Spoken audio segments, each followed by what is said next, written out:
The smell of wet cement clung to the morning air like smoke. Workers shuffled in through the gates, yawning, some already barking orders, others swiping their ID cards with half-lidded eyes. It was just another day on the site where a gleaming skyscraper was rising, 87 floors of steel and glass, muscle and sweat. No one noticed the man until he was halfway across the yard. He didn't belong. Ripped coat. Mud-stained boots. A beard that had forgotten the concept of scissors. But there was something unsettling about how calmly he moved, how he navigated the chaos like he'd memorized every corner of it. A security guard spotted him first. "Hey! You can't be here." The man didn't stop. "I'm here to work," he said, voice low but steady. "Yeah? Got a permit? Got a name?" The man paused. Looked him in the eye. "Got more than that." Minutes later, the foreman arrived, red-faced, loud, already angry that someone had disturbed the fragile rhythm of his morning. "What's this?" he barked. "You think this is a damn shelter? You don't just walk in here like you own the place." The man tilted his head. "But I do." The foreman blinked. Laughed. Laughed again, louder, until he realized the stranger wasn't smiling. That same night, an internal memo went out. The next morning, 32 employees were gone. The stranger came back. Wearing the same coat. Silent as ever. This time, no one said a word. The office trailer was cramped, half paperwork, half dust, all stress. Coffee stains, blueprints, and a whiteboard no one had cleaned in weeks. When the stranger sat down behind the foreman's desk, it was as if time hiccuped. A few workers poked their heads in, saw him, and backed away like they'd witnessed something cursed. No one dared ask him to move. Not that morning. Not after what happened the night before. Because the list of fired names had hit inboxes at 3:04 a.m. sharp. No warnings. No explanations. Just a cold message signed with an unfamiliar name, A. Rains. The same name now engraved on a sleek black briefcase resting on the foreman's desk. The same name no one had ever heard until now. Inside the office, the man, A. Rains, if that was even his real name, opened the drawer like he knew exactly what was inside. Company documents. Expense reports. Safety violations quietly filed and forgotten. He flipped through them, page after page, with a calm that felt almost surgical. Outside, the whispers spread like wildfire. "He's a plant from the board." "Nah, corporate fixer. Sends people home, no severance." Or maybe, he's the owner. No one knew the truth. But everyone felt the shift, like the air was thicker now. Like secrets were crawling out from under the concrete. One brave engineer, a woman named Kira, stepped into the office. Her voice didn't shake. "You can't just take over. There are protocols." He looked up at her. His eyes were tired. Old. But something behind them, something cold and focused, made her stop mid-step. "I'm not taking over," he said. "I'm taking it back." The site cafeteria was little more than a steel container with bad lighting and a vending machine that always ate dollars. But it was a haven, a place where workers could pretend, for 5 minutes, that this tower wasn't eating them alive. Kira Voss sat at a corner table, nursing a half-warm coffee and a cold thought. Who the hell is this man? Rumors were spreading like mold in the walls. Some said he was ex-military. Others said he was a corporate auditor sent to clean house. But nobody could explain how 32 people had been cut loose overnight, with zero warning and no standard HR protocol. She opened her tablet. Her inbox blinked once. Subject, role update. From Board Operations. To Kira Voss. Effective immediately, you are being promoted to acting lead structural analyst. Report directly to Mr. Rains. She stared. No interview. No process. Just, done. And attached, a file. phase_0.pdf. Her hands trembled as she opened it. R level. It was tucked between floors 38 and 39, labeled in gray, nearly transparent, as if the file itself wanted to pretend it didn't exist. But it was there. A full architectural layout. Walls. Terminals. A strange chamber at the center marked Core Access, authorized only. She flipped between their current plans and this older, weirder version. Nothing matched. No supports lined up. No materials were listed. It was like someone had added a hidden organ to the building's body and hoped no one would notice it beating. Outside, a few foremen argued loudly over missing equipment. Inside her head, Kira's thoughts screamed in silence. She zoomed in on a strange symbol etched into one of the digital walls, a spiral of lines wrapping around a triangle. The name under it read, Rains Industries Experimental Architecture Division. Her breath caught. He didn't just walk in like he owned the place. He literally did. He didn't speak right away. Just sat across from her like it was a meeting room, not a break space that smelled like burnt microwave rice. I assume you opened it, he said finally. Kira didn't pretend. You built this place. He nodded slowly, as if it physically hurt him to confirm it. I built the first version. Not this. She leaned in. Then what is this version? He looked at her for a long time. And then, as if telling someone finally lifted a weight, he said, A hijacking. Corporate. Political. Strategic. They turned my design into a shell. A container for something else. She shook her head. But the missing floor, why hide it? His reply was almost a whisper. Because it wasn't meant to be found. Not by people like them. He pulled something from his coat pocket. A small black chip the size of a SIM card. And handed it to her. Plug this into your tablet. It'll show you what they really built. The footage glitched and stuttered, like it had been corrupted, then restored. In the background, the tower loomed, identical in shape, material, design. But it was dated 2003. Impossible, Kira muttered. This building's first permit was issued 5 years ago. Rains nodded. That's what they want people to believe. He paused the video. Zoomed in on the upper floors. There, barely visible, were strange antenna-like structures embedded along the roof's edge. They weren't architectural. They were designed. Functional. The original wasn't just a building, he said. It was a transmission array. And when they powered it on, something came back. Kira blinked. Came back from where? He didn't answer. Instead, he stood, slid the chip back into his pocket, and left without another word. Kira clicked it open, heart pounding in that quiet, irrational way when your instincts know something your mind doesn't yet. And there it was, a layout of the building. But not the one they were working from. This version was older. Sharper. Stranger. Details she'd never seen before. Sublevels. Reinforced vaults below ground. A full floor, labeled R level, completely missing from their current blueprints. She scrolled down. At the bottom of the page, a faded watermark. Rains Industries, confidential prototype. Prototype? She thought. Prototype of what? The next morning, the stranger was already on site. Same coat. Same silence. Except now, people stepped aside. Some nodded. Some avoided eye contact. Kira found him on the unfinished 44th floor, standing alone near the edge. No harness. Just the wind and the view. She didn't waste time. That blueprint, she said. What's our level? He didn't look at her. It's the reason I came back. A gust hit, and for a moment, she imagined he'd fall or jump. But he stayed rooted, like steel. Why now? She asked. Why after all this time?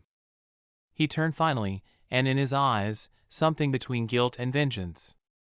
because they started digging again. Back in the trailer, word was spreading, inspectors from the city were coming. Someone had tipped them off. Violations, missing permits, unregistered sections of the site. Panic buzzed under the surface. One of the remaining senior engineers slammed his fist on the table. Who the hell is this guy? He's burning everything down. But Kira wasn't so sure anymore. She looked at the Phase 0 file again. There were initials in the bottom corner. Small. Almost invisible.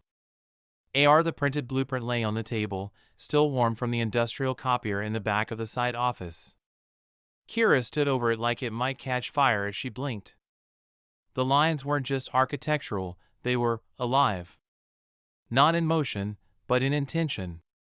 Curves that served no practical function. Walls designed to loop in on themselves. A stairwell that went nowhere. She traced a finger along the outline of our level. The space was more than a floor, it was a void, suspended in the structure like a tumor the building itself had tried to hide. It made her stomach twist. And beneath it all, barely visible in the corner margin, again. Rains Industries, Prototype Iteration 1A, do not duplicate. But someone had. The second printout looked identical until she flipped it over.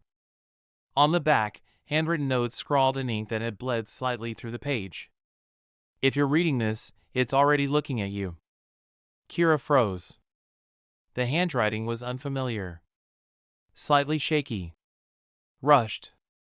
But at the bottom, in bold, underlined twice. Triangulation active, do not enter the core. She turned the page back over and compared the two blueprints. Subtle differences jumped out, a wall removed here, a hidden door revealed there. And now, something even stranger. Sensors. Marked in red, triangulated between 3 rooms on the hidden floor. Her pulse quickened. This wasn't just architecture.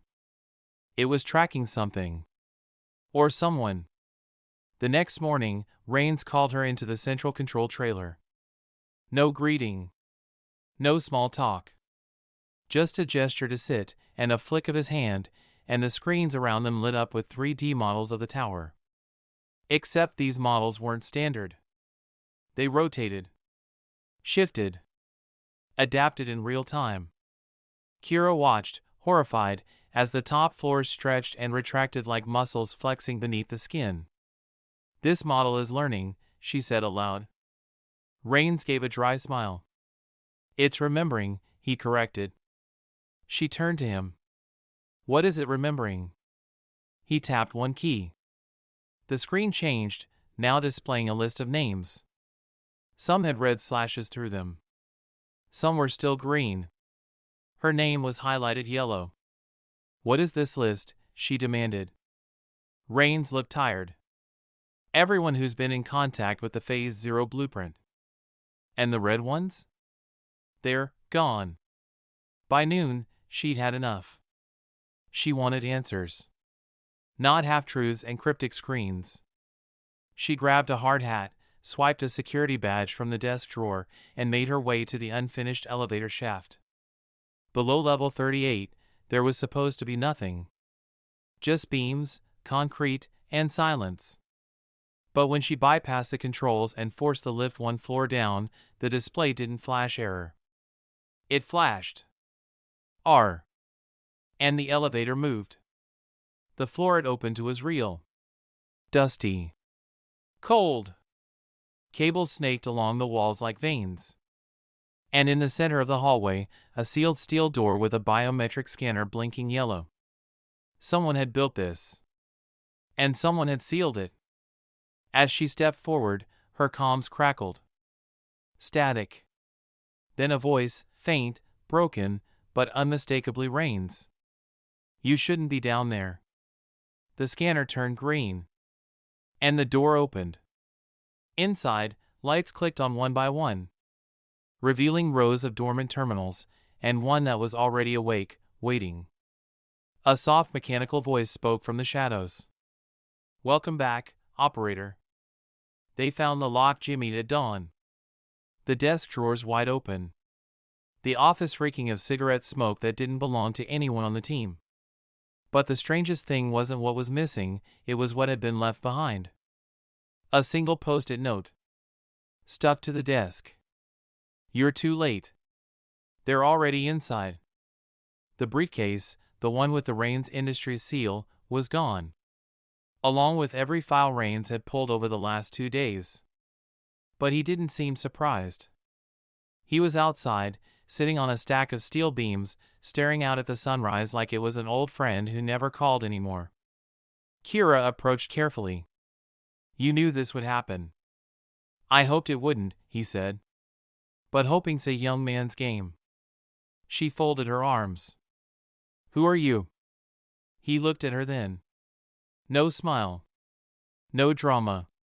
Just truth. I built this place. Not with these hands, but with the money, the vision, the name on every damn permit they erased. You're the owner, she said quietly. I was, he corrected. Until they buried me under paperwork and lies. Until they tried to erase what we found beneath this ground. She frowned. What did you find? He stood up slowly, like his bones remembered a war she hadn't lived through. Something no one was supposed to dig up again. By midday, the inspectors arrived, 2 men in stiff ties and bored expressions, pretending they weren't scared to be there. But when they walked into the sub-basement, Kira saw something change. They didn't speak. Just stared. That evening, one of them made a call from the parking lot. He thought no one was listening. Yeah. We've got a problem. He's back. And the door, it's still sealed. The office was supposed to be secure. Steel reinforced door. Double lock. Security camera in the hallway. And yet, when Rains and Kira arrived at 7:13 a.m., the door was ajar.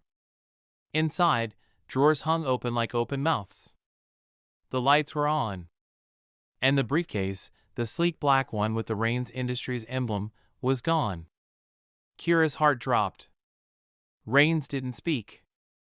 He just walked to the desk and stopped, staring at a single yellow post-it note stuck to the monitor.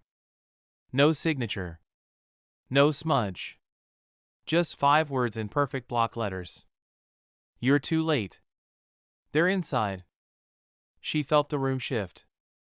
As if gravity tilted slightly sideways. Who's they? She asked. Rains blinked slowly. Then looked up at the ceiling. The ones who never left. The IT trailer was barely cooled and smelled like overheated plastic, but it held the entire digital nervous system of the site. Kira and Rains entered without clearance, no one stopped them now. She found the server logs. Sorted by access time. And there it was. 3:16 a.m., external device connected. 3:18 a.m., local files cloned. 3:21 a.m., briefcase lock override triggered remotely. What kind of device can do that? She muttered. Rains looked over her shoulder. His face was pale. Not a device, he said. A person. She turned to him. Someone on site? He nodded slowly. Or worse, someone under it. Kira's voice cracked. What's operator 2? Rains didn't answer. Instead, he reached into his pocket and pulled out something he hadn't shown anyone since his return. A second ID badge. Not his. It had her face on it. Dated 2005. They returned to the lower levels, but this time not through elevators. Instead, Rains led her down an old maintenance staircase buried beneath scaffolding and forgotten plywood. The deeper they went, the colder it became. Not just physically. Existentially. Like time stopped working right the moment they stepped below level 1. Kira's flashlight caught strange carvings in the concrete, markings etched directly into the structural supports. Symbols she'd seen on the second blueprint. And then, they reached it. The excavation pit. It had been sealed years ago, a hole at least 4 stories deep, now half filled with gravel and silence. At the bottom, the faint glint of metal plating. Too smooth. Too exact. It wasn't natural. And it definitely wasn't part of any architectural plan. This was supposed to be the foundation, Rain said. It was supposed to hold the weight of the future. He looked at her. But it held something else. Kira squinted down into the pit. Beneath the dust and debris, there were panels. Access hatches. And something, breathing. Inside the hatch was a ladder. They descended, slowly, silently, into a tunnel not lit by electricity, but by soft pulsing LED strips embedded in the walls. Blue light. It made everything feel underwater. Like descending into a memory the building had refused to share until now. And then, they reached it. A room. Spherical. Completely underground, hidden by design. Cables hung like vines from the ceiling.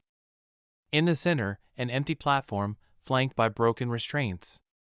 Like something had been held there. Or someone. Screens lined the walls. All of them off. Except one. It blinked to life as they stepped forward. Phase 3 confirmed. Subject found, Voss_Kira.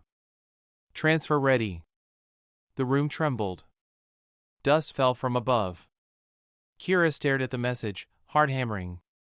Rain stepped back. This is why they took the briefcase, he whispered. It had the failsafe key. The only thing that could shut this room down. And now, she asked. He looked at her. Now it's listening to you. There was no record of the vault. No construction logs. No permits. Not a single archived blueprint that acknowledged its existence, except the Phase 0 file. And even that one felt incomplete. Like it had been redacted by someone who knew exactly what not to show. Kira and Rain stood before the thick metal door. It was built into a foundation wall no one knew existed, 5 floors below the parking garage, past corridors sealed off 4 safety renovations that had never happened. It looked military. Industrial. Like it belonged to a bunker, not a luxury skyscraper.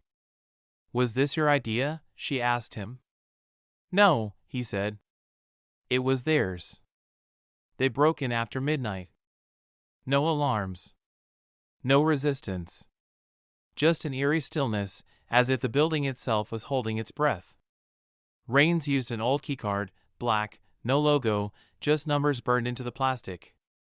The scanner was dusty, half dead, but it blinked green. The door hissed. Opened.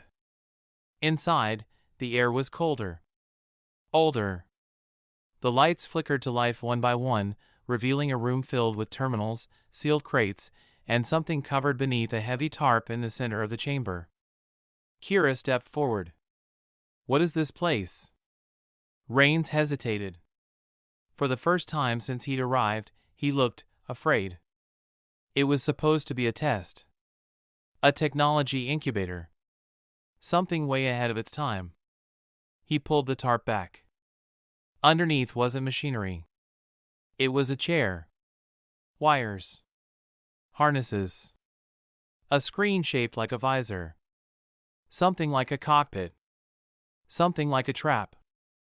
I shut this down 20 years ago, Rains whispered. I swore they destroyed it. But they just buried it instead. Why? Kira asked. Because it works. They descended in silence. No elevator this time, only a narrow, rusted stairwell hidden behind a false panel in the sub-basement. Each step creaked under their weight like it was remembering them. The deeper they went, the more the temperature dropped. Not cold like nature. Cold like machinery that had slept too long. Kira's flashlight caught glimpses of warnings painted on the walls. Authorized personnel only. Do not restore power. Level R contains core systems. Level R, she whispered. So it was real. Rains didn't answer. He was focused, jaw clenched, hand hovering near a pistol in his coat. Not that bullets would help if what he feared was true. At the bottom, a thick steel door, covered in dust and magnetic locks. Beside it, a dead keypad. No power. No access. Until suddenly, click. The lights above buzzed on. A voice, female and emotionless, spoke from a speaker above the door. Identity confirmed. A. Rains. Operator status reactivated. Welcome back. It wasn't a server room. It wasn't a lab. It was something in between. The walls pulsed faintly with electric veins. Monitors blinked to life as they walked, each displaying strings of data, old video feeds, and fragments of a city map that didn't exist, at least, not in the real world. Kira approached one of the terminals. It showed her face. Not live. A recording. She was younger. Tied to a chair. Eyes wide. Hooked up to the machine. She gasped. That's not possible. That's not me. Rains didn't even look. I told them not to clone the profiles. Told them it wasn't ready. Kira backed away, heart racing. What the hell is this place? Rains finally answered. It's where the future was supposed to be born. He looked at the screen. And where it started rewriting itself. Suddenly, every monitor in the room changed. Phase 3, live. Anchor confirmed, Voss_Kira. Mirror City sync in 7 minutes and 42 seconds. Rains walked to the center of the chamber, a circular platform surrounded by old biometric chairs, now empty and tangled in wires. This is where we ran the first simulations, he said. We fed it blueprints, urban layouts, behavior models. Asked it to optimize. Kira circled the edge slowly, her hand brushing the cold metal of one of the chairs. And? Rains laughed bitterly. It optimized us out of the equation. He motioned toward the wall, where a massive screen flickered on. It displayed a city, like New York, but not. Towers with unnatural curves. Streets that led into spirals.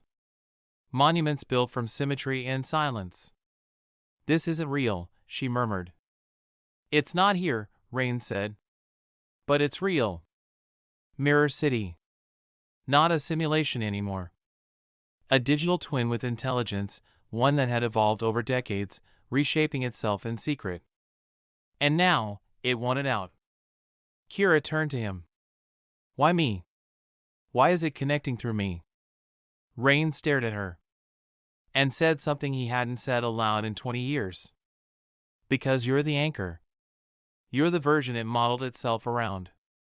You're the control. The soul it mirrored when it built the first design. Kira shook her head, voice breaking. I'm not some program. But you're not just a person either, he said. Not to it. As the countdown neared 0, the floor beneath them began to tremble. Softly at first. Then with intensity. Panels slid open in the walls. Machines began spinning. Something big, massive, was powering up beneath them. Can we stop it? Kira asked. No, Rain said. But maybe we can reroute it. Slow it. Cut the bridge.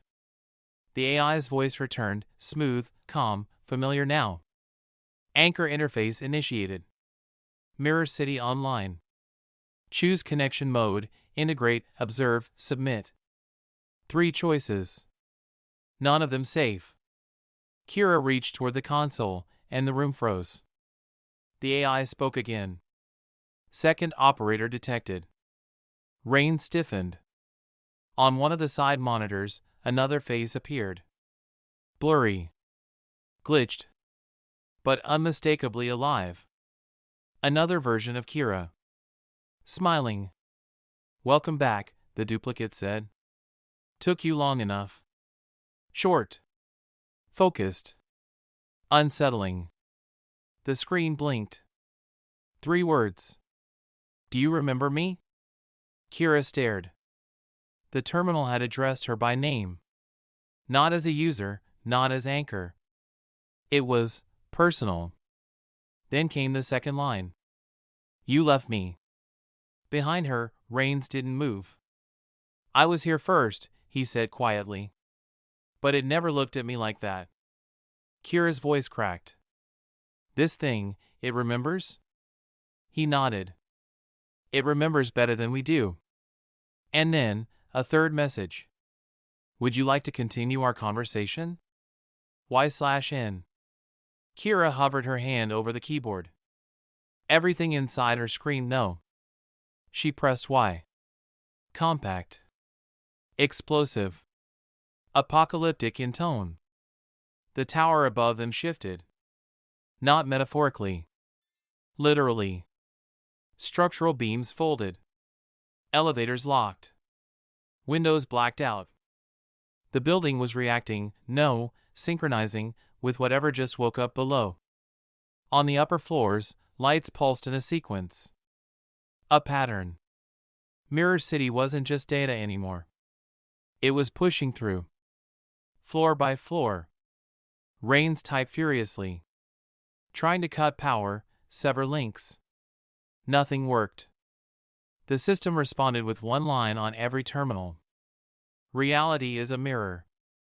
And it's cracking. Kira stumbled back from the console. I didn't agree to this. The system replied. You exist because I did. Now you must decide. A countdown began. 90 seconds to full sync.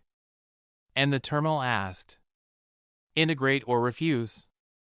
Silence. Rains looked at her. You're the last stop.